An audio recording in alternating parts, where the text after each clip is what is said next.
Assalamualaikum warahmatullahi wabarakatuh. Kami dari kelompok 3 akan mempresentasikan hasil diskusi kami yang beranggotakan Andrew Nathanael, Dewi Marlina, Fitri Ramadhani, Novita Elsa, dan Revita Oktaviana Bahar. Judul dari diskusi kami ialah hubungan antara psikologikal kebutuhan dan nilai dengan karir. Hubungan teori kebutuhan dengan karir. Dengan teori Maslow, mulai penekanan karyawan pada urutan bawah kebutuhan psikologis dan keamanan yang masuk akal. Setelah kebutuhan dasar terpenuhi, karyawan akan merasakan belongingness atau sosial kebutuhan terpenuhi.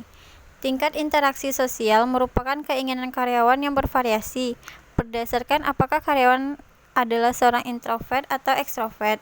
Titik kuncinya bahwa karyawan ingin bekerja dalam lingkungan di mana mereka diterima dalam organisasi dan memiliki beberapa interaksi dengan orang lain.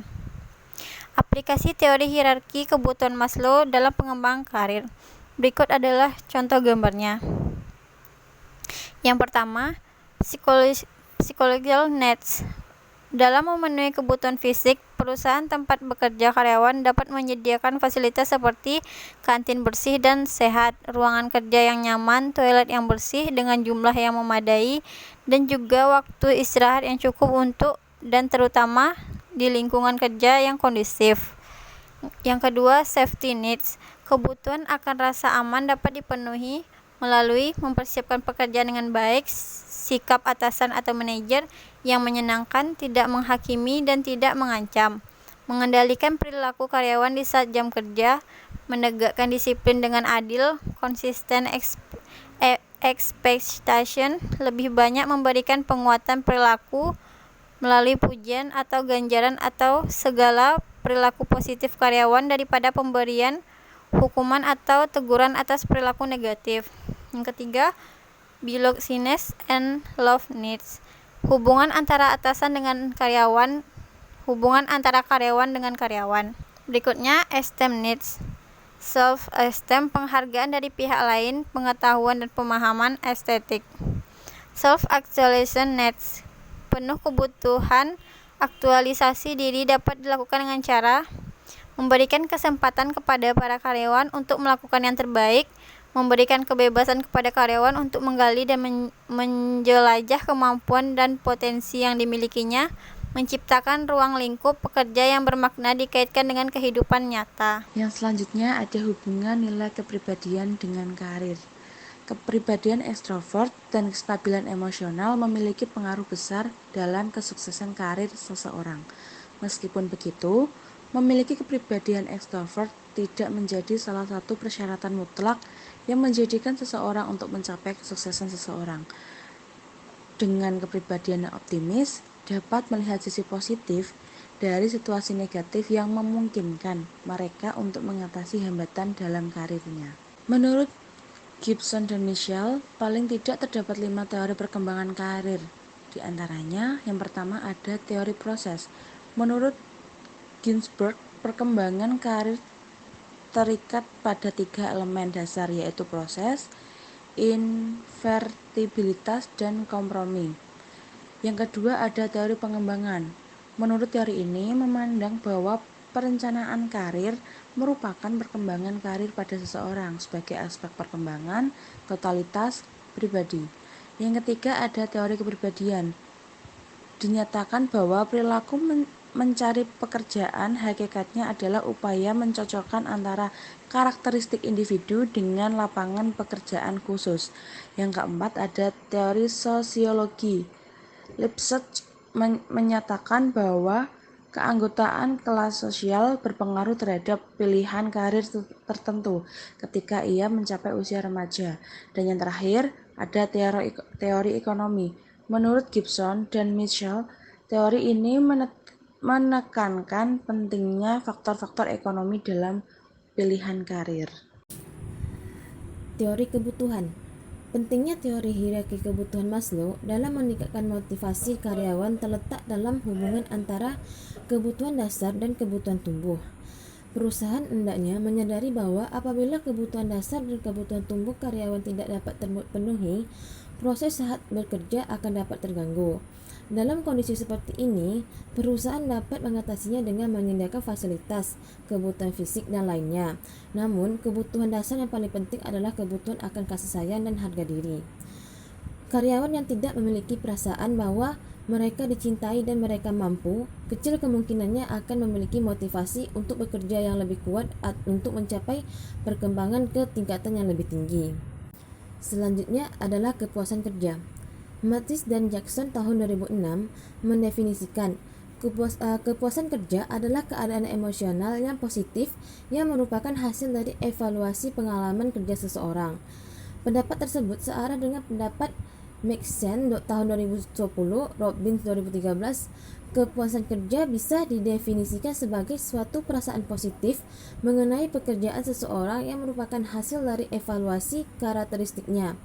Luthans 2011 mendefinisikan kepuasan kerja merupakan hasil dari persepsi karyawan mengenai seberapa baik pekerjaan mereka dapat memberikan hal yang dinilai lebih penting. Dengan kepuasan kerja, seorang pegawai dapat merasakan pekerjaannya apakah menyenangkan atau sebaliknya, bahkan tidak menyenangkan untuk dikerjakan. Bangun tahun 2012. Selanjutnya adalah teori pemilihan karir Unruh. Teori pemilihan karir Rowe tergolong teori pilihan karir berdasarkan pada teori kepribadian yang dipengaruhi oleh 3 pandangan, yaitu pemikiran Gardner Marpley memiliki pengaruh implisit terhadap teori ini, yaitu penggunaan konsep kanalisasi, energi psikis, dan penggunaan asumsi dasar bahwa pengalaman masa kecil memiliki hubungan dengan pilihan vokasional.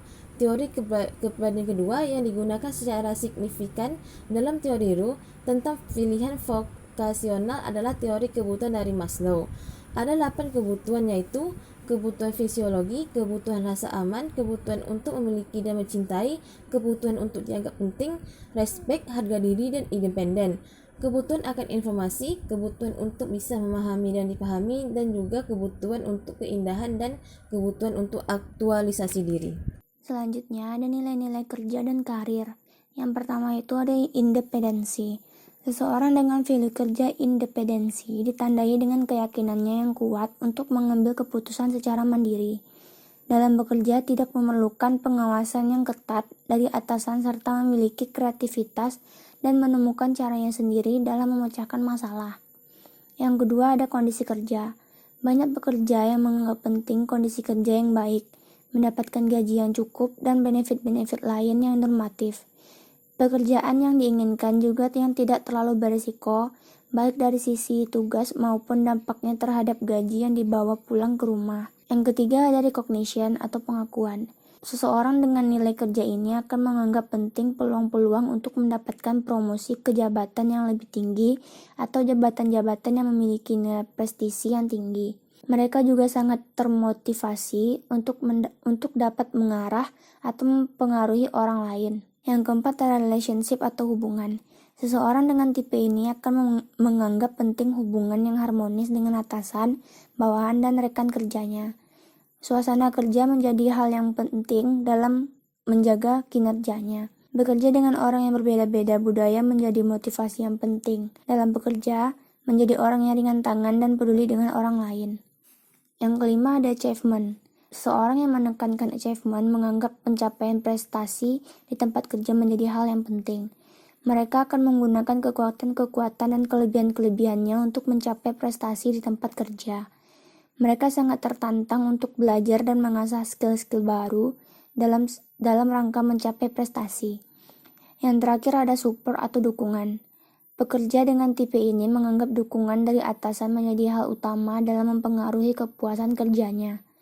Kemudahan dalam mendapatkan training dan fasilitas serta peralatan kerja yang cukup membuatnya betah bekerja di suatu perusahaan. Sebelum masuk ke kesimpulan dari materi kami hari ini, berikut akan kami tampilkan contoh video pendek keseharian di suatu perusahaan ternama di Indonesia sebagai contoh kesibukan karyawan yang bekerja di sebuah perusahaan.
kesimpulan yang dapat kita ambil dari diskusi pada hari ini ialah ide dasar dari kebutuhan hierarki Maslow adalah kebutuhan kita yang terus berubah.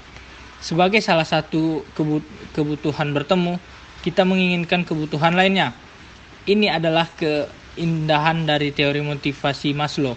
Kebutuhan karyawan berubah dengan waktu.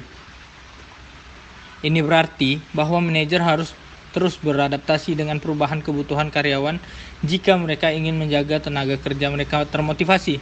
Teori ini, bila diaplikasikan dalam pendidikan, diharapkan dapat mengoptimalkan efektivitas proses pembelajaran.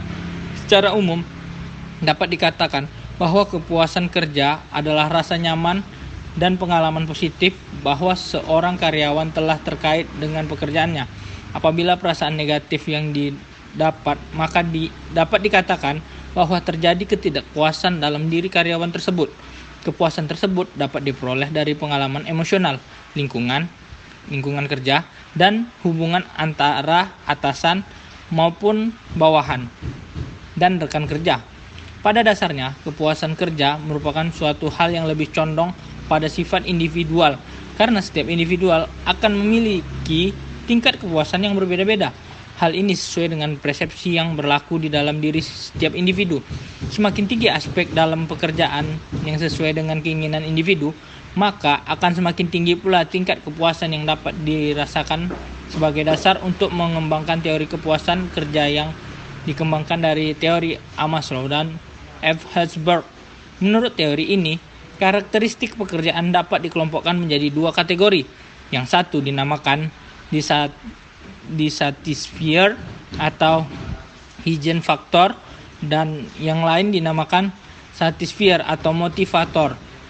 Pemeliharaan merupakan faktor yang bersumber dari ketidakpuasan kerja.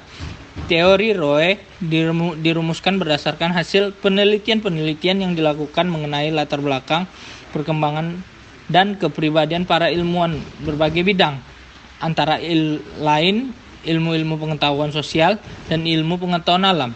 Jadi, di sini kebutuhan satu konsep penting yang diperkenalkan Maslow adalah perbedaan antara kebutuhan dasar dan kebutuhan tubuh.